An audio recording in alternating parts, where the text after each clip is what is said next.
For those of you who were here last week, our first session was foundations. And in foundations, and today we're going to be talking about our steps to success.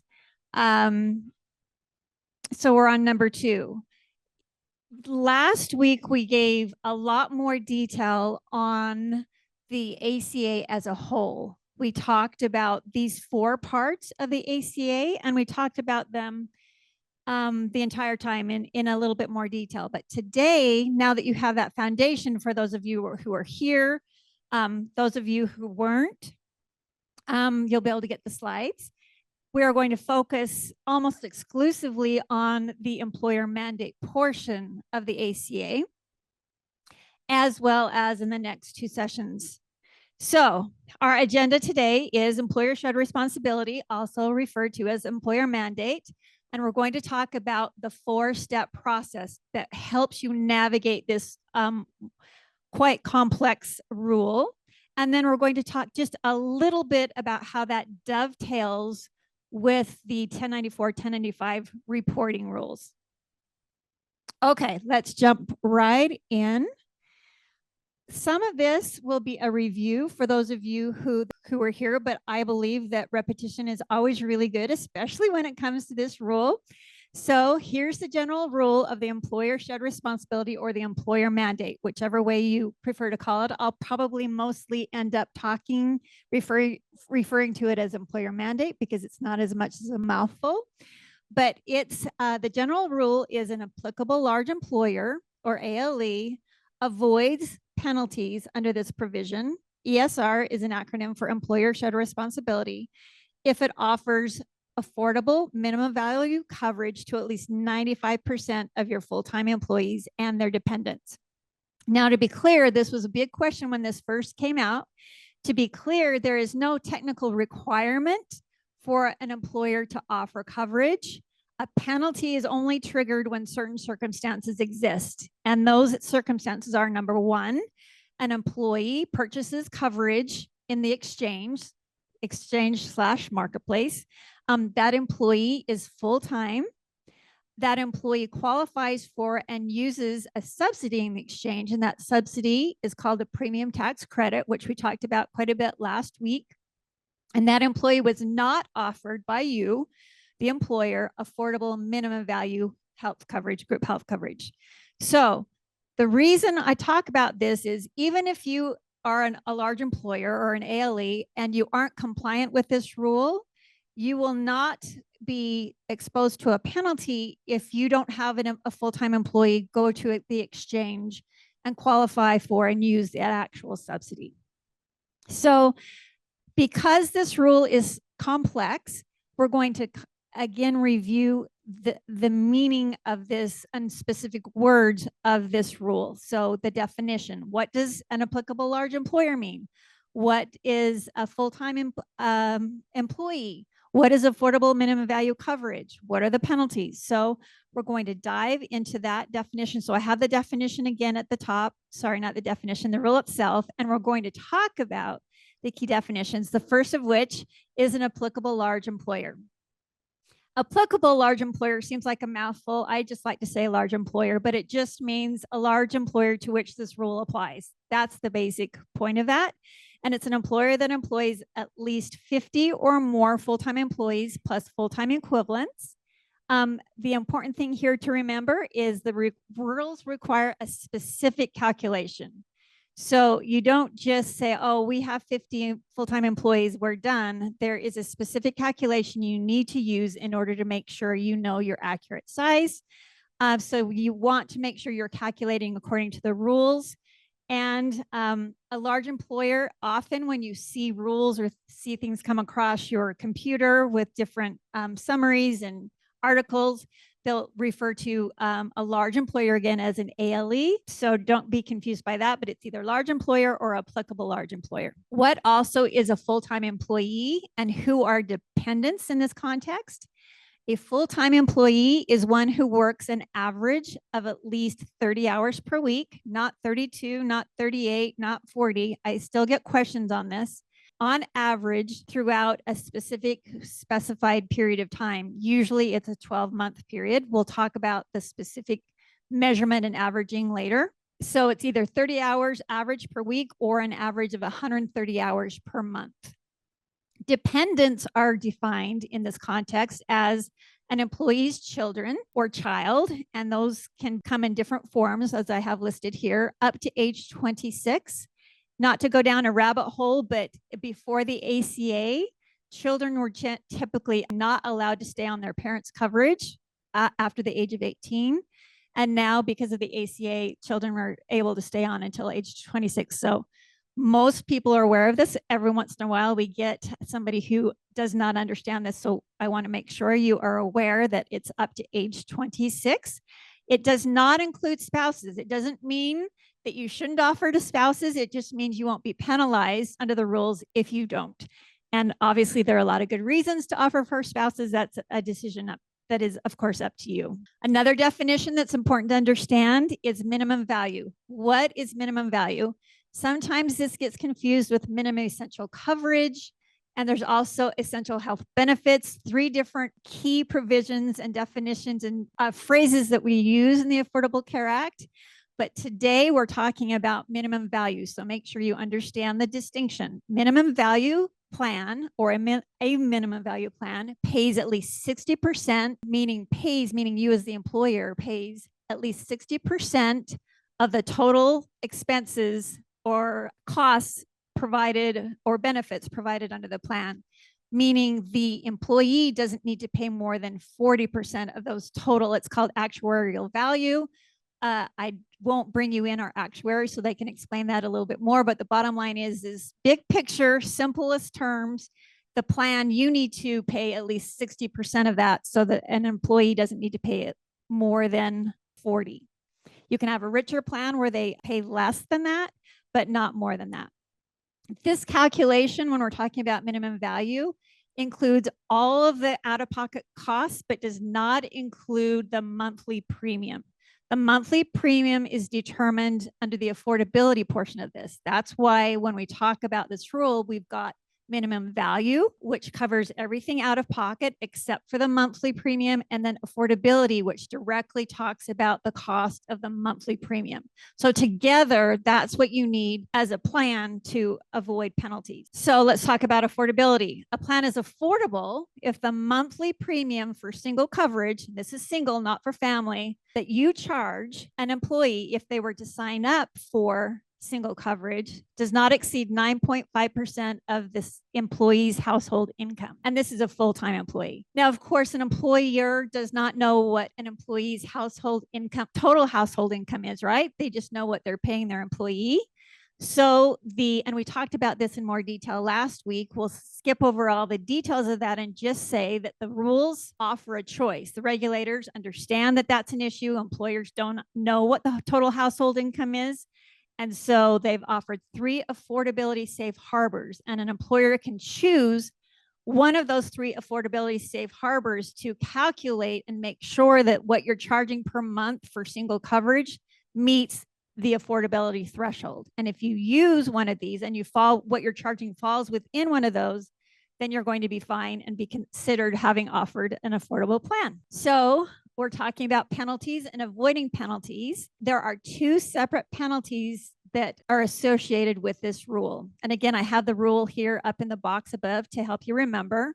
ALEs that do not offer affordable minimum value health coverage to at least 95% of their full-time employees and their dependents are exposed to possible penalties. And those penalties can be either the A penalty or the B penalty. They're called the A penalty and the B penalty because it references the section name in the rules. So it's just shorthand for A and B. But when you are exposed to a penalty and when the IRS thinks that you may need to pay a penalty, you would receive a letter from the IRS. It doesn't come in any other form other than a letter. It's technically called a 226J letter. And it will say on it, we believe it's a proposed penalty. It isn't one that's imposed yet. It's proposed. And it'll say, we believe that you owe this penalty based on XYZ. And it will lay out exactly why. And it will explain whether it's an A penalty or the B penalty. So let's talk little bit about the A penalty and the B penalty before we jump into the steps. The A penalty is what is referred to often as the big penalty or the hefty penalty or the hammer, whatever it is you want to use, but it's the more expensive one typically. Not always, but almost always it's more expensive. And this is the one where you kind of divide this obligation or requirement that is in the rules, and you kind of divide it into half. And the first half of the rule is the A penalty, and the second half of the rule is the B penalty. So in other words, the A penalty is imposed if you fail to offer minimum essential coverage, which basically means basic health coverage. It doesn't need to meet affordability or minimum value to at least 95% of your full-time employees. If you do that, even if it's not affordable or minimum value, you will avoid having the A penalty. Again, I have here in the box the definitions of what these mean, of what the words in this section means. We know what an applicable large employer is. We know what a full-time employee is, right? It's one who works at least 30 hours per week or 130 hours in a month. A minimum essential coverage is not minimum value. It's very basic. There's actually not a definition in the regulations. It's actually, if you are offering a group health plan, even if it's skinny, you have offered minimum essential coverage. And it lists here what a dependent is as well. So that's the A penalty. So you can avoid that big one as long as you offer something to at least 95% of your full-time employees. And that is 95% instead of 100, because the regulators are giving you a 5% margin of error. If you make a mistake, or you can use it intentionally, you can use up that 5% and only offer to 95%. We always recommend you aim for 100%, obviously, and not intentionally use up that margin of error, but that is something that you can look at to determine whether you need to use that. The B penalty is imposed when you, as an employer, a large employer, successfully do identify all your full-time employees, offer to all your full-time employees, not just 95% or 100, or it can be 95%, a minimum essential coverage. But what you offer does not meet minimum value and or it does not meet affordability. Affordability and minimum value have very distinct definitions, right? And we talked about that before, but we're going to say it again. Affordability is where a plan is not required to pay toward the monthly premium more than 9.5% of their household income, and minimum value is the cost of all the other costs of the plan out of pocket, and an employee doesn't need to pay more than 40% of those total costs. So here is our chart. It explains how you actually calculate the penalty if a penalty were to be imposed. I often get questions about, well, what does that penalty mean? How much will that actually be? So let's take, for an example, if you were to be imposed, you were to receive a penalty letter based on 2024. Now we know those letters aren't coming out yet. The last letter that I saw was based on 2021. So there are a few years not behind. They're not on purpose behind, but that's what they're working on. But let's just say you received one in a couple of years for 2024. The way they would calculate that penalty is the A penalty is to take $2,970 and multiply it by all your full-time employees minus 30 of those employees. And that would be your total. So if you have a significant amount of employees that are full-time, this penalty could be extremely high. If you are barely over the 50 mark, then it's not obviously going to be as high. If you are imposed the B penalty instead, you offer to everybody, but you have some employees for whom it was not affordable or met minimum value, the calculation for 2024 would be 4,460 multiplied by the number of employees that went to the exchange and received a subsidy. So you could have 300 employees, but only 3 that went to the exchange and qualified for a subsidy. So that multiplier would be 4,460 times 3. And that would be the calculation. Okay, so I use that chart because it's simpler to do it that way, but the penalties are actually imposed on a monthly basis. Those numbers on the prior chart were based assuming that it would be imposed every month of the year. But when you receive, or if you receive a penalty letter, it is broken down on a monthly basis because individuals typically are only getting subsidies they get it on a monthly basis, not annually. So you might have an employee who got a subsidy for 4 months out of the year. So they would calculate based on the pro rata share of that annual amount. And 2024, that monthly amount would be $247 times all your full-time employees minus 30, sorry, or the B penalty would be 371.66 multiplied by just the number of employees who go to the exchange. Now, I always get asked this question, well, Susan, what is the likelihood that we will be caught, quote unquote, on that? How will we be flagged? How common is this? Because we know a lot of times on a lot of these health benefits rules, you can be out of compliance and you won't necessarily receive a letter from the DOL saying we need to do an audit, or HHS or IRS. But in this particular provision, this is really easy for the IRS to determine who is out of compliance because of the 1094, 1095 forms. They mush that information they get from all that together, and it spits out who actually is out of compliance. And actually the employer, it helps them not only with the employer mandate, but the IRS also is able to identify whether somebody should have received a subsidy in the exchange or not, if they did. And it also addressed the individual mandate as well. So those forms, that combination of those forms helps them determine, so that it is a very active enforcement, and the chances of you actually will be flagged if this situation occurs and you do have somebody who goes to the exchange and you did not offer. So here are the forms really quick, just so you know who's doing what forms. And again, last week we talked about this, but let's just review it really quickly. And then we won't really talk about 1094, 1095 reporting till the end. And we'll just sort of do a high level overview to see how it kind of dovetails with employer mandate. Even more, and how the 4 steps that we're going to talk about help with that. But the A form is created by the exchange, the different state exchanges, and they send that A form to enrollees in the exchange and also to the IRS.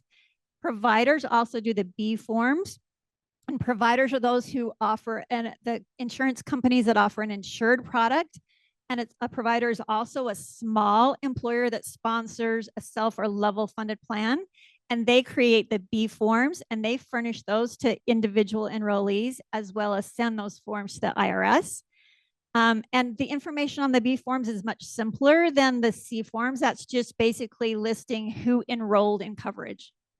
And then large employers, doesn't matter what kind of plan you offer and what kind of funding, all large employers need to provide, file and furnish is what we call it, the C forms. And again, large employers are sending those forms to not only the IRS, but to the individual employees as well.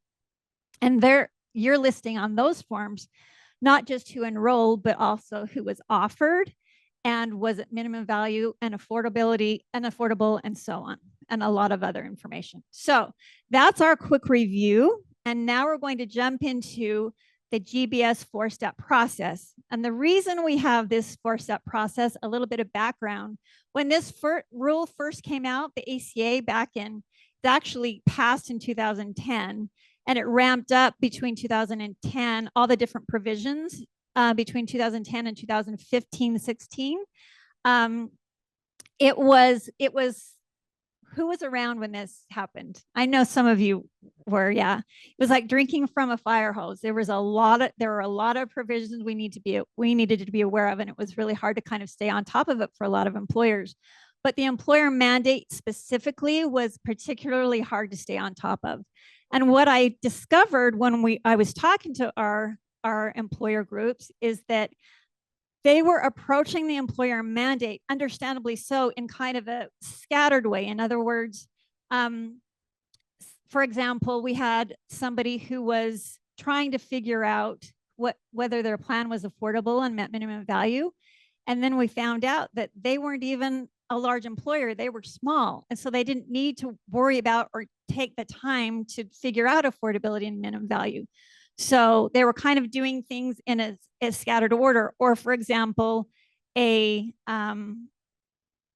large employer who knew they were large, they were working on on 4, which is creating a measurement method policy, but they hadn't figured out number 2. They hadn't figured out their compliance state. So their policy was all scattered because they weren't lining up their compliance state within their measurement method policy. So this will maybe make a little bit more sense to you when we talk, but we did this to help our employers navigate this, because if you do this in a specific order, you will not be wasting time doing things you don't need to do.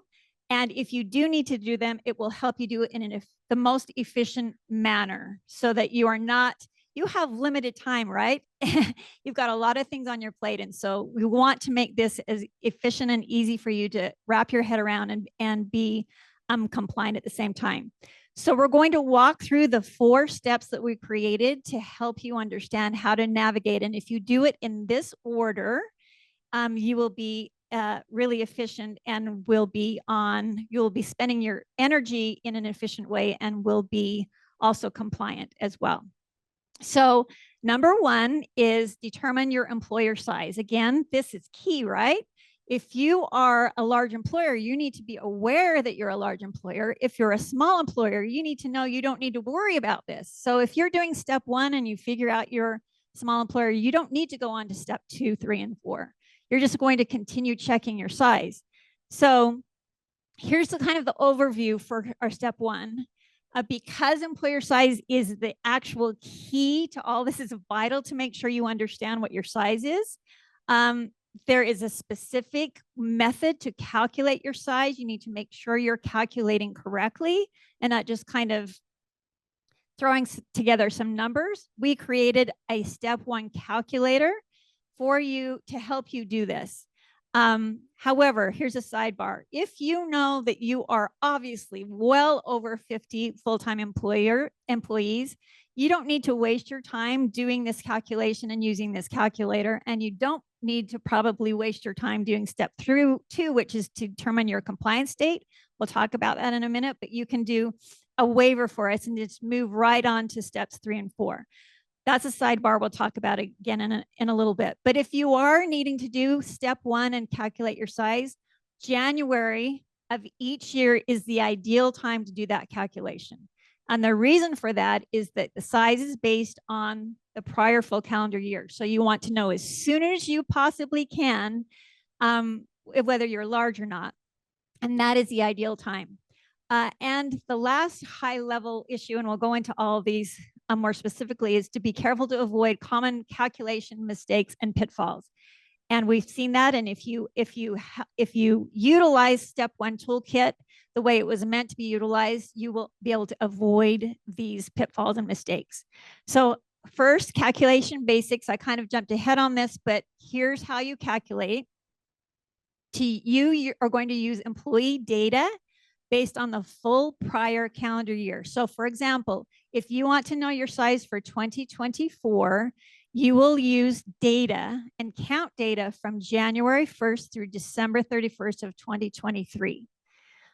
That's really important. We have a lot of employers that say, oh, I just went over 50 employees in July. I know I'm large, and there's a panic trying to figure out, what we need to do to put things in order. You don't need to worry about your size. If you are a small employer moving to a large or transitioning to a large, you can use the full prior calendar year to average your size before you will be considered large. On the step 1 calculator, just basic, I don't have a picture of it here, but basically you'll enter in data for each month of that year. We'll ask you to tell us the year that you're trying to figure out and the year you're using data from, to make sure that you're doing that correctly. But you're going to enter the number of full-time employees you have for each month, the number of full-time part-time employees you have. You're going to put in seasonal information, and it's going to do the math for you. What you need to do is input data into each month, and then it will do the calculation for you. All that is explained in the toolkit. So again, some additional calculation basics to talk a little bit more about part-time employees. We need to include part-time employees because part-time employee equivalents count toward your size. So I had somebody just tell me the other day, well, we have 5 full-time employees. So we aren't large, but they in fact have like 300 part-time employees. That, if you count all the part-time employee equivalents, they're going to be an average all out, they're going to be well over 50. So you want to make sure that you're calculating correctly. We don't need to go into the math. I don't want to make this a math class, but just so you know what a part-time equivalent, a full-time equivalent is basically it's the 2 or more part-time employees where the total monthly hours equal 120. So that's the calculator when you do that. But again, our calculator will do it for you. All you're putting in our calculator is how many total hours all of your employees who are not full-time work. So you're counting up total hours, and then the calculator will calculate the full-time equivalent number for you. Also, on that calculator, we have a seasonal employee section. Some of you have seasonal employees all year round, and so it's not really going to be relevant. This special rule is not going to be relevant. You're going to want to include that in the calculation. If they're full-time, you'll put them in the full-time count. If they're part-time, you'll put them in the part-time count, the part-time employee count. But I bring this up because if you are one of those employers that only has seasonal employees for 4 or less months in a year, you are able to, and there are specific rules about this, you're able to pull those out of your calculation and not include them in the determination of whether you're large. But if you have part-time employees, or sorry, seasonal employees for more than 4 months in a year, you're going to need to include those. Okay. Here is a calculation basic and common pitfall I've already kind of referenced. But again, just because you happen to hit 50 in a particular month in a year does not mean that you are automatically large. You want to make sure that you are using our calculator correctly and calculating for yourself correctly by, of course, noting that. It's a good thing to kind of flag, because you will probably likely, depending on when that you go over the 50, you may average to be over 50 for the next year, or if it happens in November, you may not, and you may have a whole nother year before you're considered large. So just make sure you understand that you're dealing with the prior full calendar year, and you don't need to figure that until January of the following year. So for example, again, if you want to know 2024 size, you're going to use January through December 2023. And if you are over 50, you will be considered large, not for 2023, but for 2024. And you will need to file the 1094, 1095 forms that are the 2024 forms. And those forms, the 2024 forms, will be filed technically and furnished in 2025, if that isn't confusing enough, right? So just make sure you understand the timing of this. And of course, we're here for you. If you get this messed up in your brain, that it's totally understandable. It happens. Just contact us and we can help you clarify the rule for you. The last thing I want to talk about are 3 really important issues to talk about when we are small. We have some employers who think that they are small when in reality they are large. And the reason they think they are small is they are not including certain employees. And these are the 3 different employees, categories of employees that are common mistakes.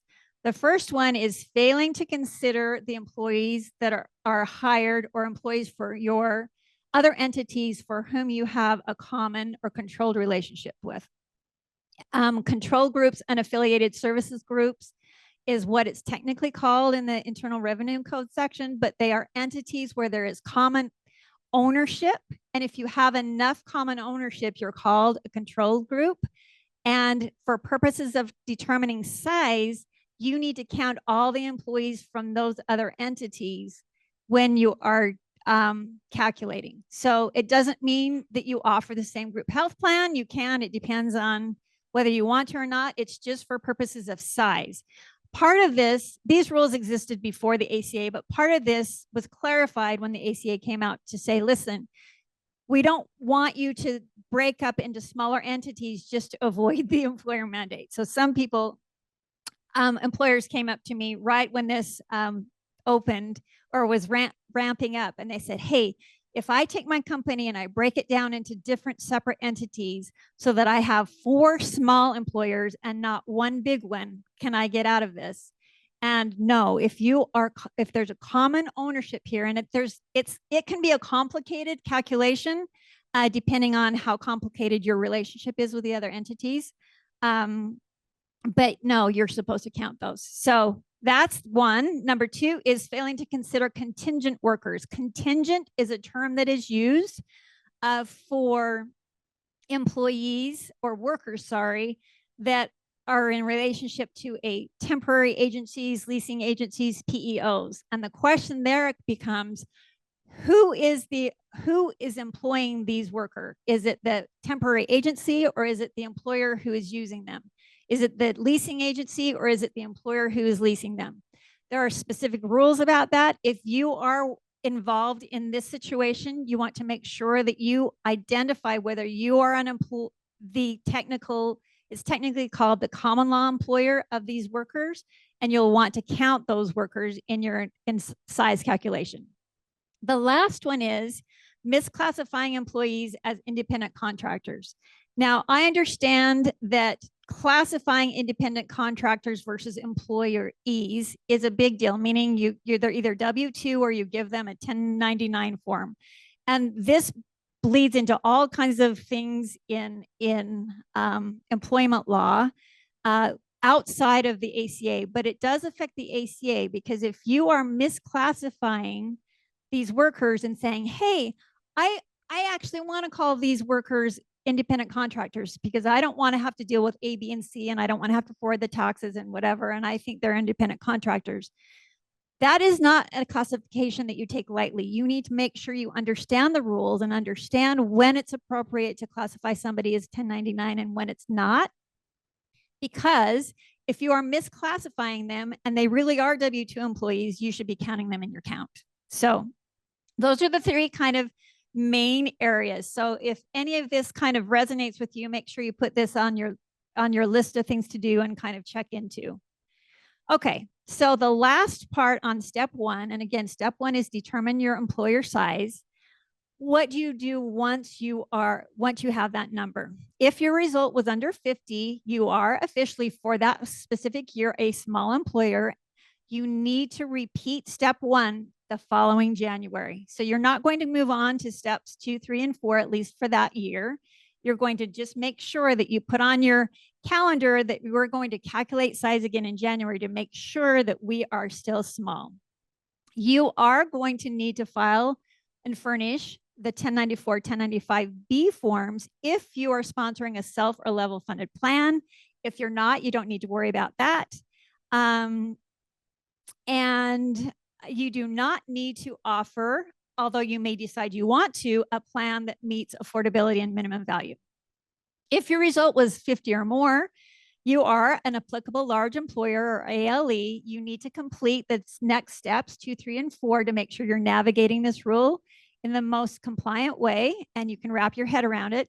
You need to make sure that you're offering coverage to 95% of your full-time employees' independents, plus make sure it's affordable and meets minimum value. And you need to make sure that you're filing your 1094, 1095 forms, and those will be the C forms. Okay, so that's step 1. And we're going to move on to step 2, but I'm going to pause for a minute to see if anybody has a question about step 1. I hope I covered all the commonly asked questions, but okay, wonderful. Determine compliance date. That's our next one. If you are large, the next thing you need to know is, okay, when am I exposed to these penalties? What is the first date I am exposed? The compliance date, or step 2, back in the day, back in before 2017, this was quite a complicated process to figure out when your compliance date was. The law said that it was January 1st, 2014, but there was a transition rule and there were different effective dates all over the place, and we had a calculator for it and everything. But the good news is that we've kind of moved beyond those transition rules, and it's much simpler to figure out your compliance date today.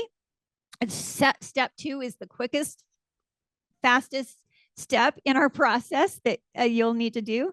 And once you do step 2, you do not need to repeat it again.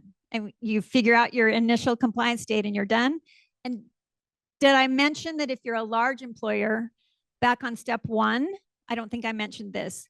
If you're a small employer, you need to repeat step one again. But if you're a large employer, you do not ever need to repeat step one again, right? You know you're large. The only situation you would need to do that, and this does happen, is if you're on that threshold of 50 and you might be kind of going back and forth on that threshold, then you'll still want to make sure that you're doing that calculation.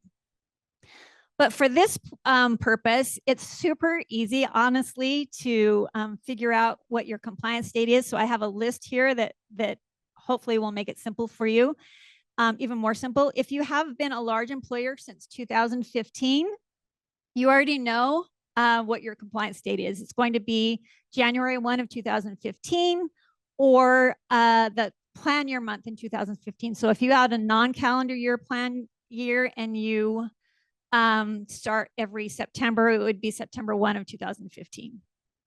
If you were not a large employer in 2015, but you have been a large employer for at least 5 years, we have kind of a shortcut. This is not in the rules. This is just a practical application of the rules to help you use your time most efficiently. And this is, we're going to just assume your compliance date, which is 5 years prior. So if you're working on step 2 and you haven't worked on step 2 before, you're going to assume 5 years prior is your effective date. And this is because we know where the IRS currently is on proposed penalties, and they are beyond 5 years retroactively. And that gives you a comfortable cushion to make sure that you're not missing something. Now, caveat here, there is a chance that if there's some egregious sort of intentional misuse of this rule and the IRS discovers this, they could technically go back prior years. They have the ability to do that. But that would be pretty rare. So you're pretty safe. And so it's going to be the month of your plan year. So for example, if you have a calendar year plan, meaning January, it would be January 1st, 5 years back. If you have a September plan year, it'd be September 1, 5 years back. If you have not been a large employer for at least 5 years, really, it is best practice to figure out when you specifically transitioned from small to large. That is, and you'll want to actually use step 1. Your effective date will be January 1st of the year that you are considered large. You are given a margin of error of 3 months, so you wouldn't actually technically be imposed penalties for the first 3 months, but your technical date is January 1 of that year. Okay, so what if you are a newly large company? And there's 2 situations here. You transitioned, and we kind of talked about this on this last one. If you transitioned from small to large, or if you're a newly existing employer and you're large automatically. So let's talk about the small again. It's just a repeat of what I just said. Size is based on full prior calendar year, and it's your monthly average. So it's going to be January 1 of the year in which you are considered large. So let's use the example I used earlier.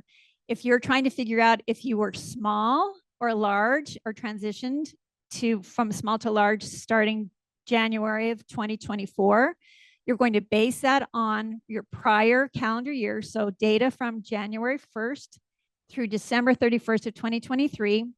That means your effective date, if you're a large, is January 1, 2024. But you do have that margin of error, right, of 3 months to get your plan in place. But the sooner you can do that, the better. If you are a newly formed employer and you're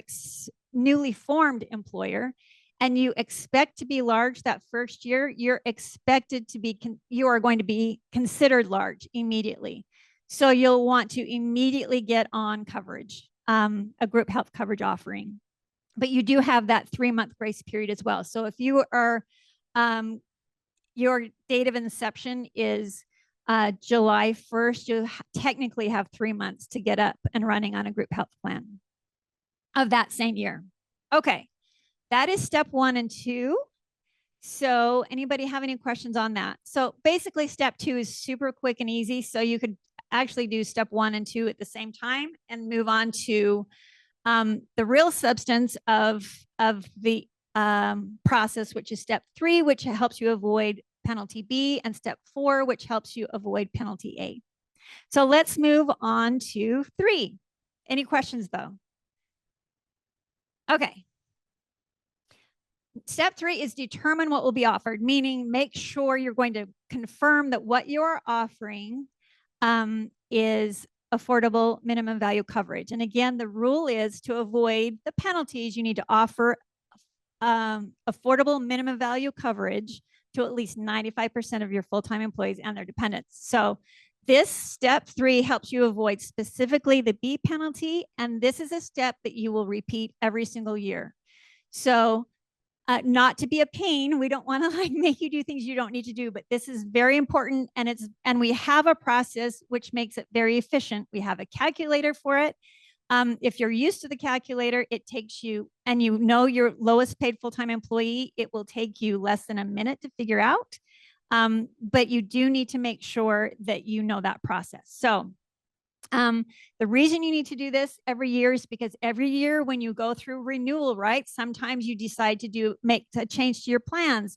You may change carriers, you may change the type of plan you offer, you may decide your contribution level is going to be different, and you're going to ask the employee to pay a little bit more per month for coverage versus less.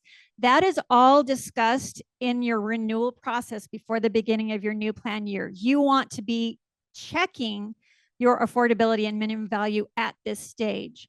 If you don't check it at this stage, you can move forward with open enrollment and all your materials, and you realize halfway through the plan year, oh my gosh, our plan isn't affordable. What are we going to do?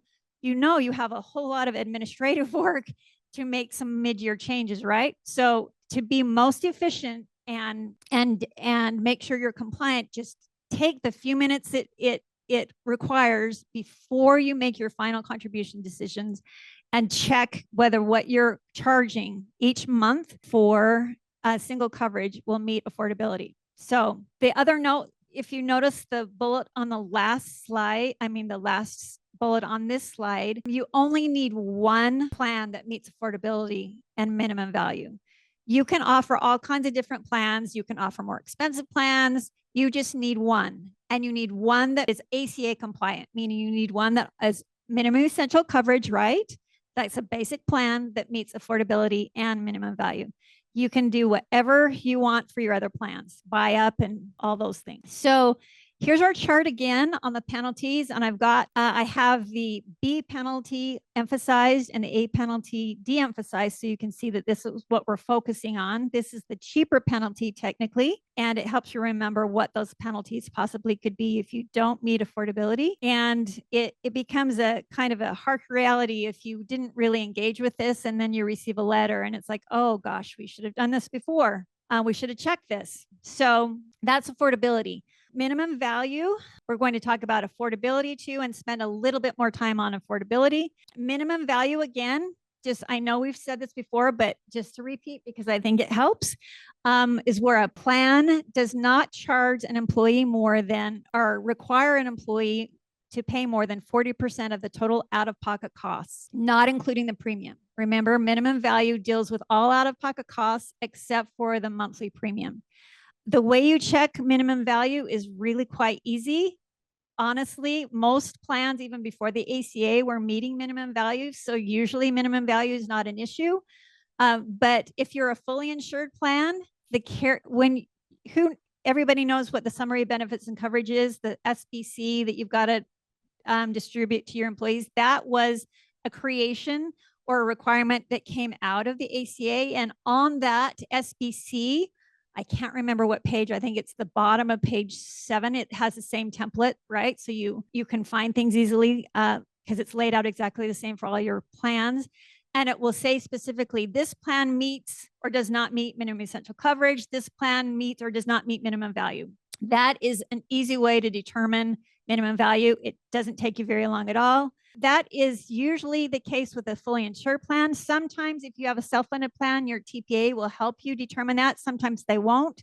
But the way to determine that, if you have a self-funded plan, is one of 4 options that are listed in the regulations, and you can see them listed here. And that usually is not an issue to figure out. So That's a minimum value. And again, that usually is not your Achilles heel. The Achilles heel is affordability. And that's usually where you're going to spend your time. Again, a plan is affordable if the monthly premium that you're charging your employees for single coverage, again, what you charge for plus one or family coverage can be whatever it is you decide is appropriate. But for single coverage, and again, you only need one plan like this, it cannot exceed 9.5% of that individual's household income. And again, you remember, you don't know what your employee's household income is, and regulators understand that. So they created 3 affordability safe harbors. What you charge fits into one of those 3 affordability safe harbors. That is your safe harbor of choice. You're going to want to write that down. You need that not only to have proof that you offered an affordable plan, but also you need the code for that on your 1095 forms. So it's really important to make sure that you select that affordability safe harbor. The 3 options are, and in our toolkit, we have a calculator, by the way, but the 3 options are the poverty level or the FPL method, the rate of pay method, and the W-2 method. We are going to take some time because I think it's important to understand just high level what each of these are. But before we do that, each of the safe harbors, before we do that, I want to show you that 9.5% percentage is adjusted each year for inflation. So I have here a list of how that has adjusted throughout the years. And in 2024, it actually went down for the first time. If you see that, it's been 9 point something. But based on inflation, what's going on with our country in that area, it has gone down to 8.37. So let's jump into each of the affordability safe harbors. We won't go into a great amount of detail, but enough to help you understand how to move forward. Option 1 is the federal poverty line level. I don't know whichever word you want to use, the FPL method. And that meets it if the premium you charge or the monthly amount your employee has to pay is less than 9.5%. And remember, that percentage changes each year of single person with household income at 100% of the federal poverty level. So if you're not, if what you are charging does not exceed 9.5% of somebody living at that income, then you will qualify for the FPL method. Now, the FPL method is my favorite method because it is a fail-safe method. In the other 2 methods, you've got to identify who your lowest paid full-time employees is and make sure that that is the threshold that your lowest paid employee stays at. Like, you don't change that throughout the year. And you've got to identify that. And sometimes it's easy to identify your lowest paid full-time employee, and sometimes it's not. Here, you don't need to identify that. You are simply using the threshold amount from the FPL, and that amount is determined for you. So it's fail-safe. You don't have to, it's your lowest paid full-time employee is not a moving target. The downside of this method is typically this method allows you to charge the lowest amount typically. In other words, you'll have to probably contribute toward that monthly premium the greatest amount compared to the other 2 safe harbors. So you've got to weigh the pros and cons of contributing contributing more toward the monthly premium versus having a fail-safe method for affordability. Okay, option 2 is my next favorite method, and probably, it depends. FPL and rate of pay are probably neck and neck. I don't have a scientific list of which is used more, but this is a really great one to use as well. This is based on whether the amount you are charging is 9.5% as of the first of the plan year premium is less than 9.5% of lowest hourly rate of your that you pay your full-time employees multiplied by 130 hours. You don't need to worry about the multiplication. We've got that figured out in your calculator. You just need to plug into our calculator under this tab the rate of pay of your lowest paid full-time employee. So if your lowest paid full-time employee earns $12 per hour, that's the figure you're going to put in the calculator. And I don't have the calculator here on the screen, but basically when you pull up the calculator, it has tabs along the bottom that has each year. Like we have the tabs from 2017 through to current.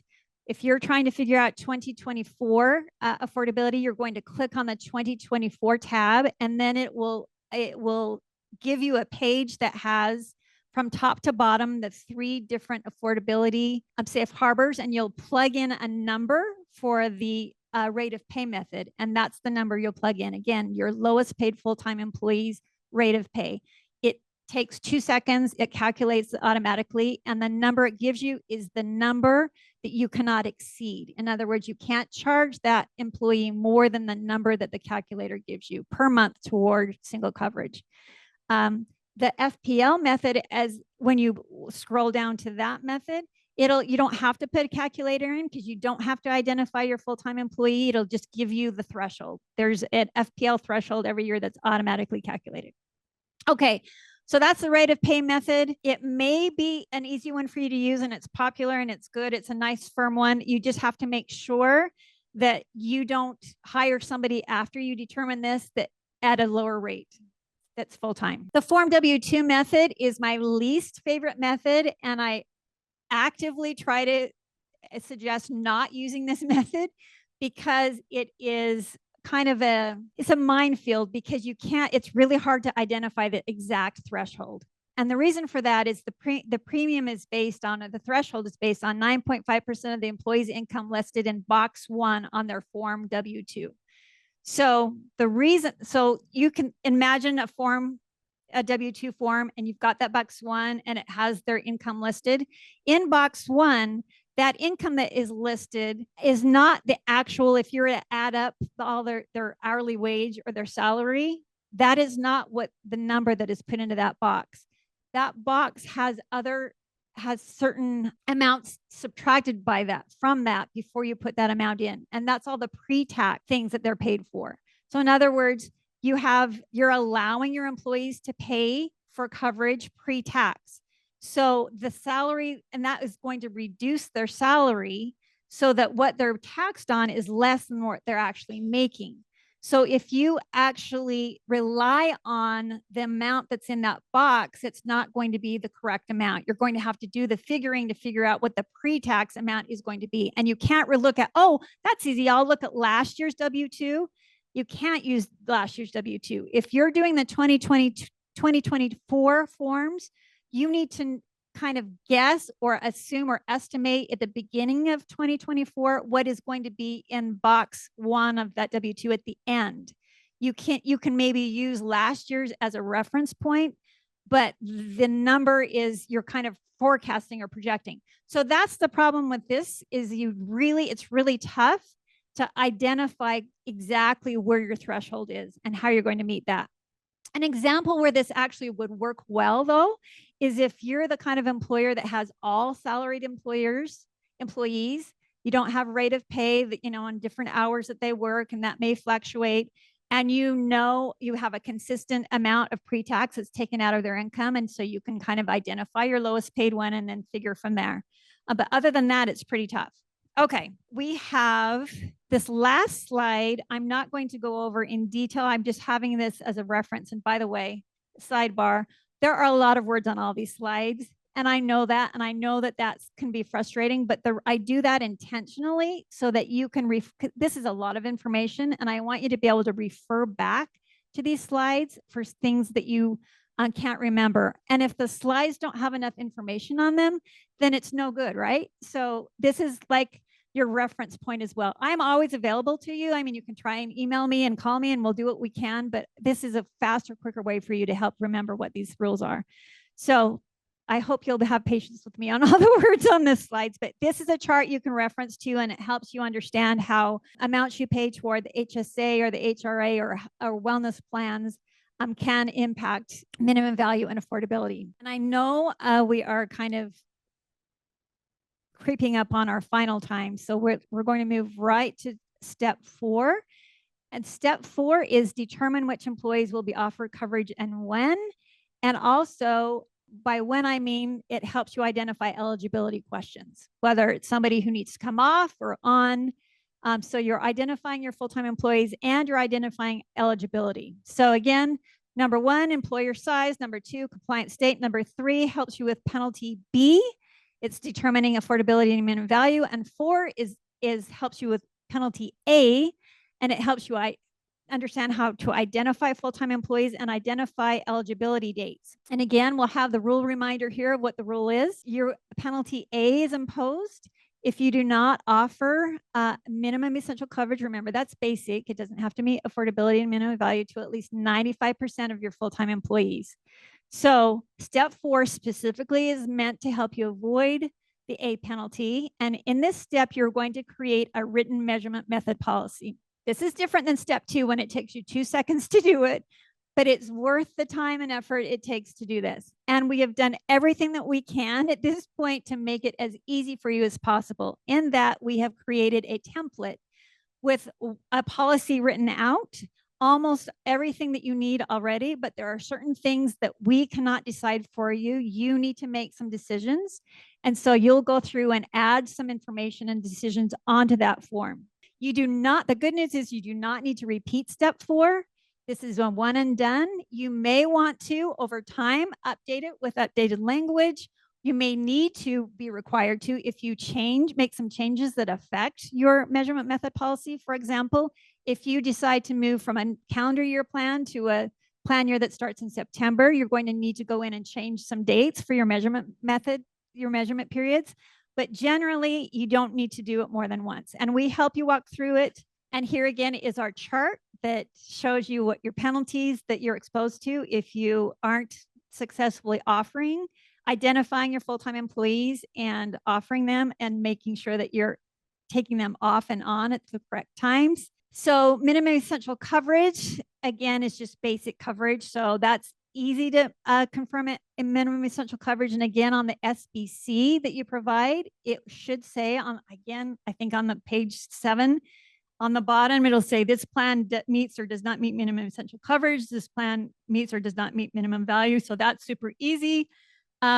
A full-time employee, again, you want to identify. That's the key here, is identifying them. And you think, well, it's easy to identify full-time employees, Susan. I know who my full-time employees are. I have categories. I have full-time employees and part-time employees.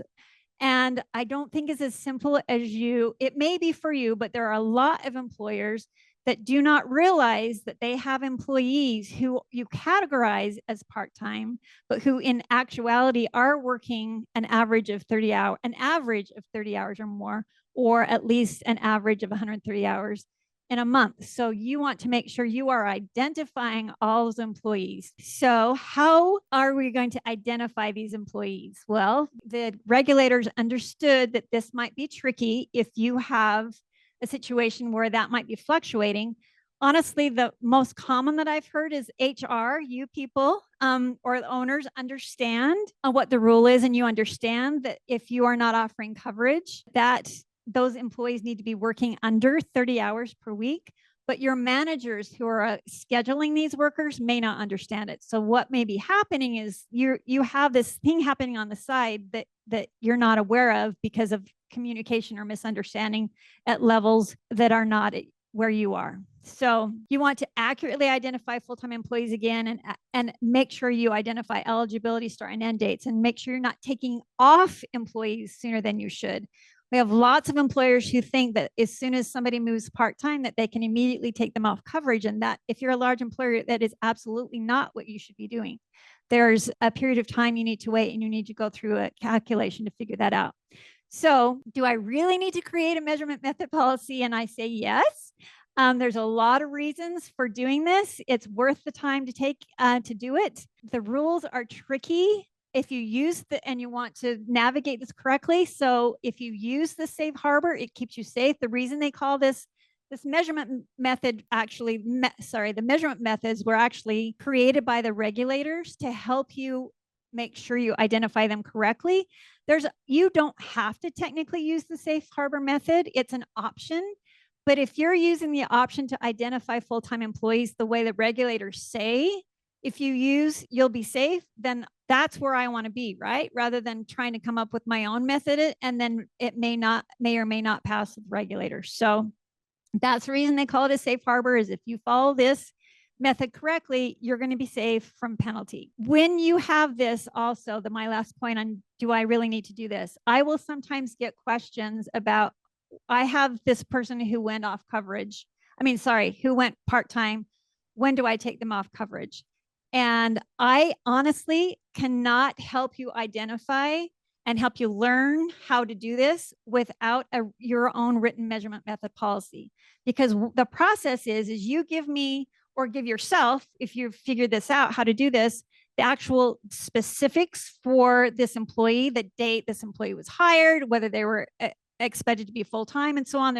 We'll talk about the detail of that next week, but you apply those facts to your policy and then it gives you an exact date. If I don't have a policy through which to apply that to help you understand how to do it, I can't give you an exact date. I don't know how to help you other than just kind of guess I tell you what the general rule is, and then you kind of guess.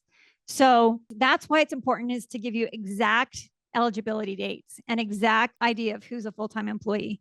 So how do I create a written measurement method policy? I've explained to you already. We have this toolkit that has all kinds of information in it for you. It's got FAQs. It's got the written measurement method template.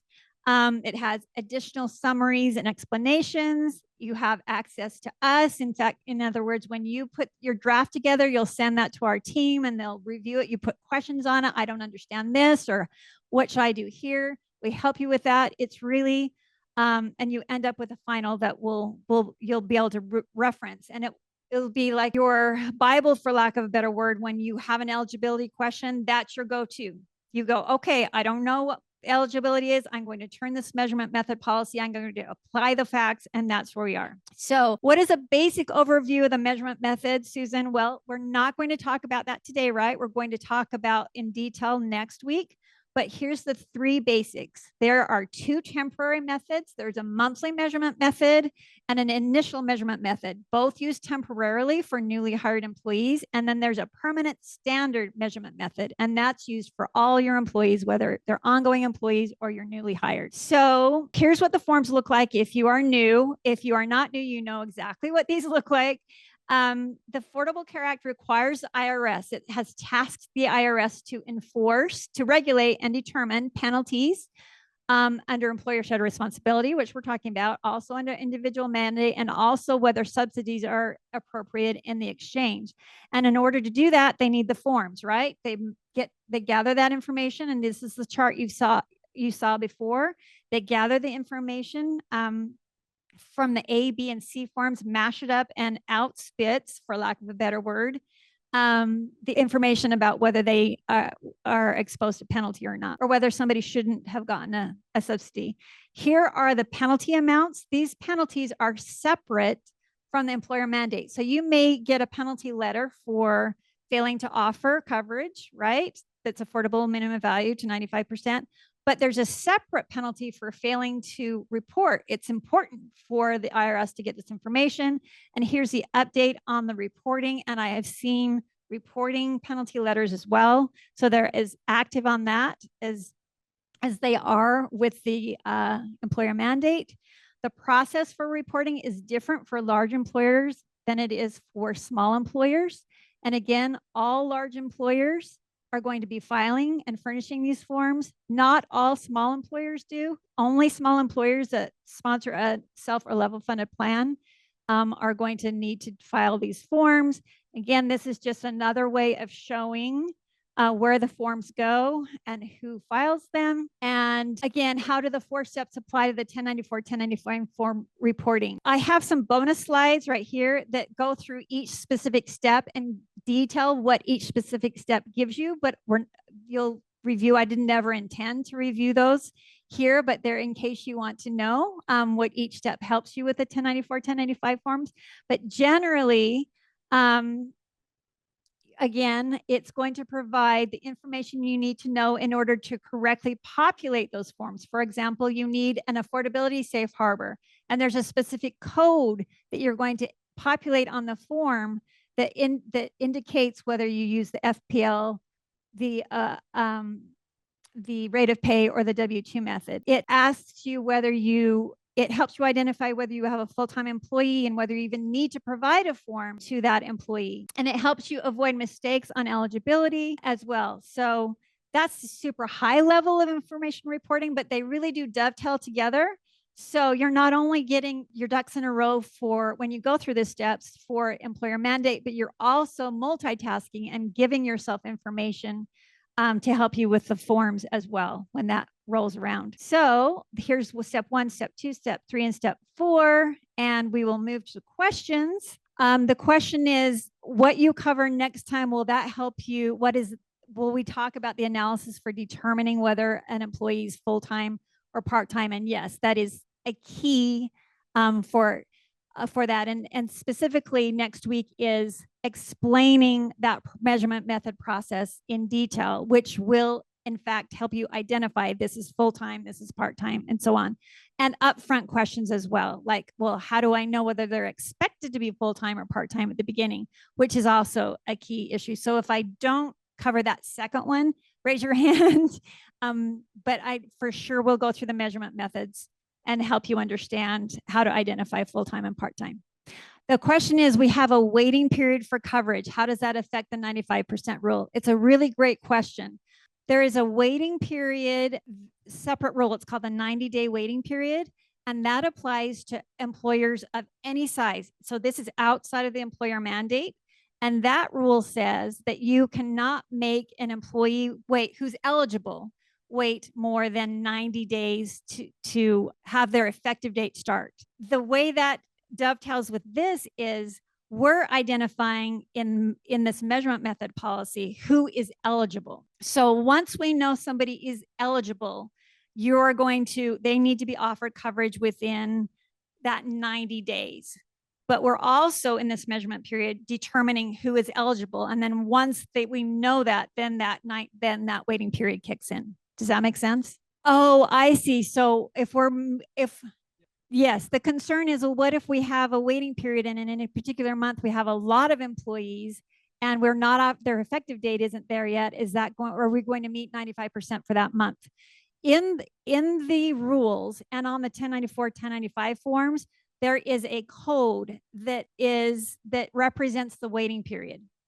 So you will code on on lines 14, 15, and 16. I don't know if you know what those. As a sidebar, every year we provide a detailed reporting seminar that goes line by line on the forms, gives all the details, and also goes line by line on the forms. So we'll go into this detail more often. We record that as well. But short answer is there is a code that allows you to not offer coverage, and as long as you use that code appropriately, it doesn't affect you. So they won't count those employees in your 95% because you're excused from offering. And usually you only have 2 months to do that. So to use that code. So that's the short answer. Great questions. Anybody else? Yeah. For those on the recording, she said that they have 2,200 employees and they received an A penalty. So the penalty amount was, in the millions, which it would be. And you didn't say A penalty, but it was an A penalty because it wouldn't have been that high with the B penalty. But and she said that she was able to work with the IRS to correct the forms. And and I think that's great. She said they were really great to work with. And here's a sidebar on this. When there used to be 2 IRS branches in the United States that dealt with these penalty letters, one at the Ogden IRS branch and one in Kansas City. And I used to be horrified and worried. The first thing I would look at when somebody forwarded to me a penalty letter, if it came from the Kansas City office, it was a nightmare. If it came from the Ogden, Utah office, it was really smooth and they were great to work with. Since that time, I'm so glad that I identified the problem. Everything has been moved to the Ogden, Utah. And so and I have heard nothing but positive things about working with them. And the issue, it sounds like you had, is that you actually did offer to 95% of your full-time employees, and it was affordable and minimum value coverage, but you completed the forms incorrectly, and there were some corrections that could be made. Yes, I have. That has been my experience as well when I have heard from other employers. I do want to add a caveat to that. There has been a transition rule where the IRS is allowed to provide more lenience for mistakes on the forms while people are learning the forms and ramping up. But now we've hit, once they hit the 2022 forms, I don't know whether they'll still be lenient or not because they no longer have that transition rule. So if you did everything you were supposed to do, but you completed the forms incorrectly, I'm not sure yet how they will be in terms of allowing you to make corrections. I'm hoping it'll still be great. But just so you're aware that when you're talking about mistakes and completing those forms correctly, you want to make sure. And again, in order to do that, even if you're having somebody else as a vendor do the forms for you, you want to be educated yourself so you know how to check the forms, because the penalty comes to you, right? It doesn't go to your vendor who was doing it or your payroll system or whatever it is that. So that's the reason we have that information reporting seminar. And again, line by line goes through everything so you know how to check. So any other questions? Thank you for bringing that up. I'm really proud that the Ogden, Utah IRS office has been great to work with. I feel like going and knocking on their door. Let me talk to that team. They're great. So anybody else? Thank you all for coming. And I'd love to see you again next week when we go into the details of the measurement methods.